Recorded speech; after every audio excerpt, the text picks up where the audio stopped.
Let's learn how to make double crochet. The fourth stitch is where we work with the stitch.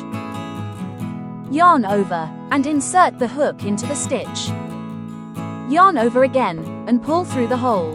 Now you have 3 loops on your hook. Yarn over again, and pull through the first 2 loops. Yarn over again, and pull through the all 2 loops on the hook. Repeat the process to make more double crochet stitches.